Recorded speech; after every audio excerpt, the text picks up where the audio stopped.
Auzubillahiminash-shaytanir-rajim. Bismillahir-rahmanir-rahim. Assalamu alaikum students. Hope you all are fine. In previous lecture, we complete the question number 1 of exercise number 1.6 by solving the linear equation by matrix inversion method. Now we will solve the same questions by using Cramer rule. अब हमने यही वाले सारे question जो है वो Cramer rule से करने हैं.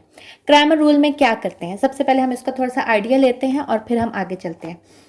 क्रैमर रूल में हम क्या करते हैं, हम ए मैट्रिक्स लिखते हैं, ए एक्स मैट्रिक्स लिखते हैं और ए वाई मैट्रिक्स लिखते हैं. हम ए मैट्रिक्स क्या लिखते हैं, ए मैट्रिक्स पूरा का पूरा ये जो इज इक्वल टू से पहले वाली वैल्यूज़ के कोफिशिएंट लिखते हैं, यानी 3 -2 -2 3. ये आपके पास हो जाएगा ए मैट्रिक्स. ए एक्स मैट्रिक्स क्या होगा, ए और देखें यहाँ नीचे छोटा सा एक्स डला हुआ है. ए एक्स मैट्रिक्स एक ऐसा मैट्रिक्स है जिसमें एक्स के कोफिशिएंट नहीं होंगे, यानी ये जो एक्स के कोफिशिएंट है ये वाला ये नहीं होंगे. इसको लिखने का तरीका ये है कि पहले इज इक्वल टू के बाद वाली वैल्यू लिखते हैं, यानी 1 2 और फिर y के कोफिशिएंट लिखते हैं. फिर आता है ए वाई. ए वाई एक ऐसा मैट्रिक्स है जिसमें y के कोफिशिएंट नहीं होंगे. अब देखिए y के कोफिशिएंट नहीं होंगे, y की हम छुपा लें तो इसमें आपने पहले x के लिखने हैं, क्योंकि जब हम x को छुपाते हैं तो हमारी पहली चीज़ नहीं होती, तो हमने उल्टा शुरू करना है. और जब हम y को छुपा रहे हैं तो पहली चीज़ मौजूद है, तो हमने ये यहीं से शुरू करना है. 3 -2 1 और 2. जब आपके पास ये सारे मैट्रिक्स आ जाएंगे ए एक्स ए वाई, आपने इन तीनों का डिटर्मिनेंट लेना है. ए डिटर्मिनेंट लेना है, ए एक्स भी डिटर्मिनेंट लेना है और ए वाई भी डिटर्मिनेंट लेना है. लेकिन अगर आपके पास ए डिटर्मिनेंट 0 होगा तो आगे सॉल्व नहीं होगा, लेकिन अगर ए एक्स और ए वाई डिटर्मिनेंट 0 होगा तो आगे सॉल्व हो सकता है. क्यों? क्योंकि x की वैल्यू बराबर होगी A x determinant over A determinant के. अब देखें ए एक्स डिटर्मिनेंट ऊपर न्यूमरेटर में है, तो न्यूमरेटर अगर 0 हो तो इसका मतलब होल टर्म 0 ज़रूर हो जाती है, लेकिन वो इन्फिनिटी में नहीं जाती, यानी उसका सोल्यूशन पॉसिबल होता है. इसी तरह ए वाई भी देखें ऊपर है न्यूमरेटर में, तो आपका सोल्यूशन कब पॉसिबल नहीं होगा, जब ए डिटर्मिनेंट 0 होगा, तो फर्दर आगे आपका सॉल्व नहीं होगा.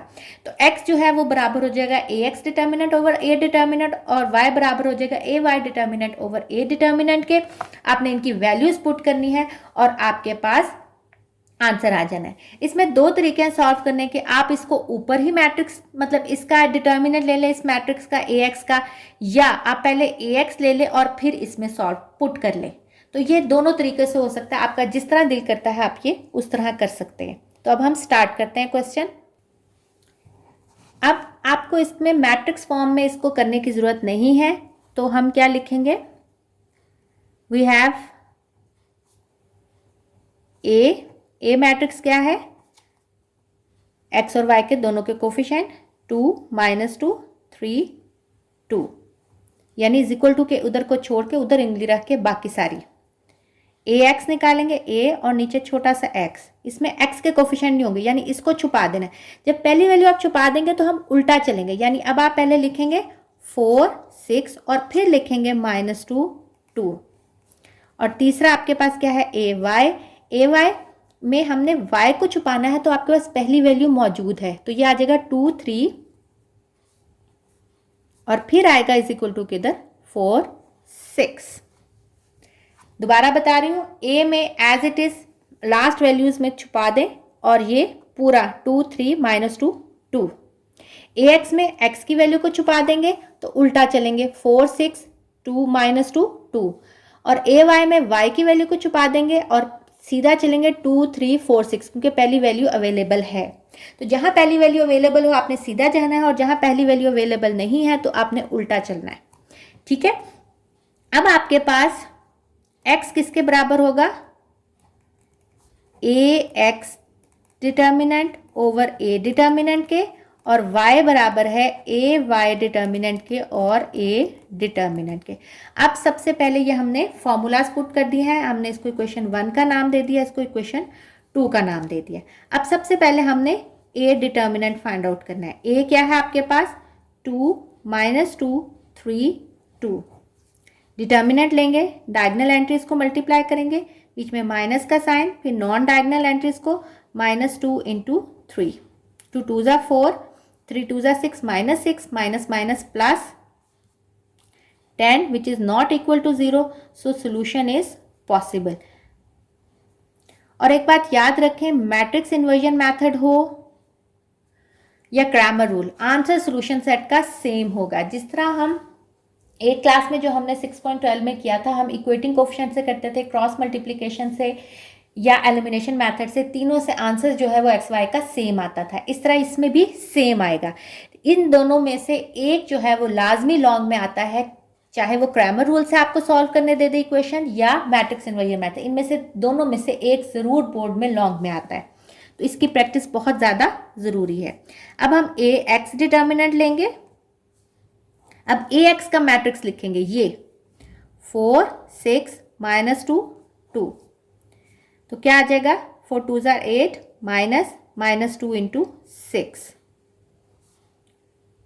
8 6 2 12 माइनस माइनस प्लस, तो ये हो जाएगा 20। इसका मैंने आपको बताया था, इसके सोल्यूशन पे होने या ना होने पे कोई फर्क नहीं पड़ता, तो इसमें हम बताने की ज़रूरत नहीं है कि ये पॉसिबल है कि नहीं है। अब हम इसका ए वाई फाइंड आउट करते हैं। ए वाई डिटर्मिनेंट फाइंड आउट करेंगे। ए वाई का मैट्रिक्स लिखेंगे 2 3 4 6, डायगोनल एंट्रीज 2 इंटू 6, बीच में माइनस, फिर non diagonal entries 6 2 12 minus 4 3 12 is equal to 0। ये 0 भी आ गया तो कोई फर्क नहीं पड़ेगा। अब हम इसकी वैल्यूज पुट करेंगे। Put value of A determinant, A x determinant and A y determinant in equation 1 and 2। मैंने लिखा है put values of A x determinant and A determinant in equation 1 and A y determinant and A determinant in equation 2। तो हमारे पास equation 1 क्या थी, A x determinant over A determinant, और y क्या थी, A y determinant over A determinant. A x determinant आपके पास निकला था 20 और ए डिटर्मिनेंट लिखना था 10, ए वाई डिटर्मिनेंट निकला था 0 और ए डिटर्मिनेंट आपके पास निकला था 10। तो ये आपके पास x जो है वो आ गया 2 और y आपको पता है 0 by something is equal to 0। तो x आपके पास 2 आ गया, y 0 आ गया। तो सोल्यूशन सेट आपके पास अगेन डबल ब्रैकेट के साथ, पहले x की वैल्यू और फिर y की वैल्यू। तो ये आपके पास सोल्यूशन सेट आ गया। मैट्रिक्स इन्वर्जन मेथड से भी यही सोल्यूशन सेट आया था और क्रैमर रूल से भी यही सोल्यूशन सेट आया। होप कि आपको समझ आई होगी। अब मैं इसका थर्ड पार्ट की जगह आपको इसका फोर्थ पार्ट करवा देती हूँ। इसका सेकंड और थर्ड पार्ट आप खुद करेंगे, क्योंकि मैट्रिक्स इन्वर्जन में मैंने थर्ड पार्ट कराया था, तो इसमें मैं आपको इसका फोर्थ पार्ट करवा देती हूँ। सबसे पहले हम इसको जिस तरह हमने प्रीवियस उसमें किया था, मैट्रिक्स फॉर्म में लिखने की जरूरत नहीं है। हम लिखेंगे एक,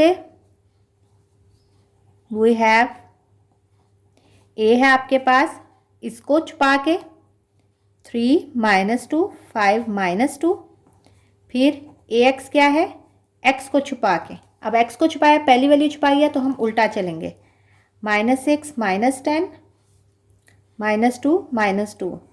अब ए वाई क्या है, y को छुपाना है तो सीधा चलेंगे 3 5 -6 -10, और x जो है वो बराबर है A x determinant over A determinant, y है A y determinant over A determinant. सबसे पहले हम ए डिटर्मिनेंट फाइंड आउट करेंगे।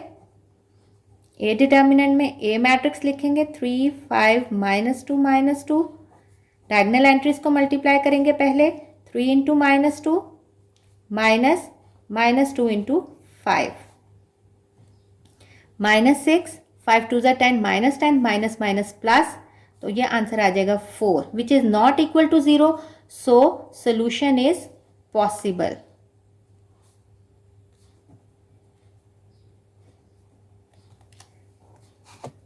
अब हम क्या करेंगे, A x determinant find out करेंगे।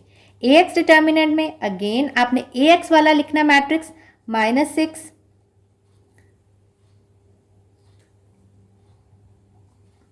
-10 -2 -2, डायगोनल एंट्रीज को मल्टीप्लाई करेंगे पहले, -6 into -2 -2 into -10,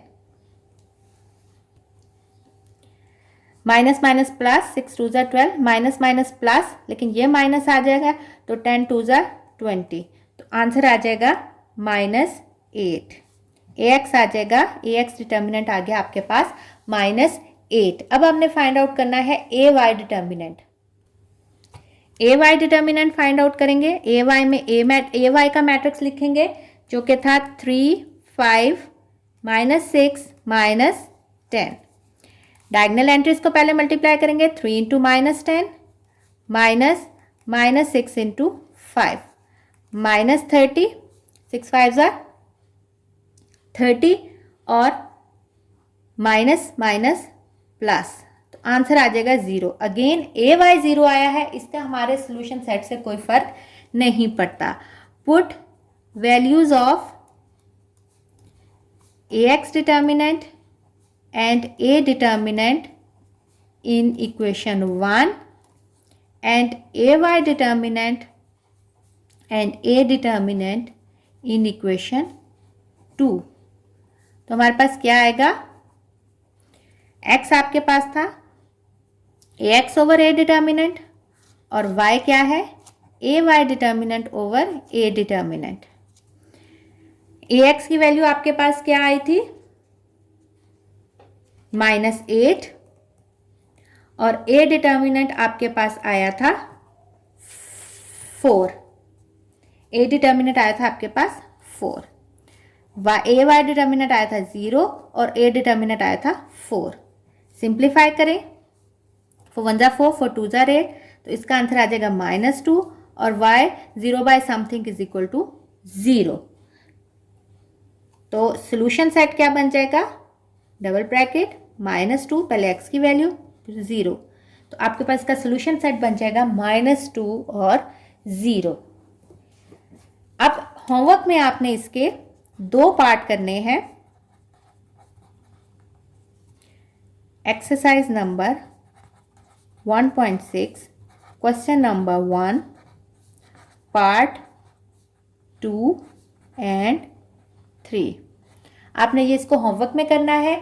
grammar rule matrix inversion से ज़्यादा स्टूडेंट्स को इजी लगता है और ये थोड़ा सा लेंथी भी कम है, तो ये आप लोग कर लेंगे। ओके स्टूडेंट्स, इंशाल्लाह नेक्स्ट उसमें अगर आगे वो होगा, वरना आप लोग इसके आगे पार्ट्स खुद भी ट्राई कर सकते हैं।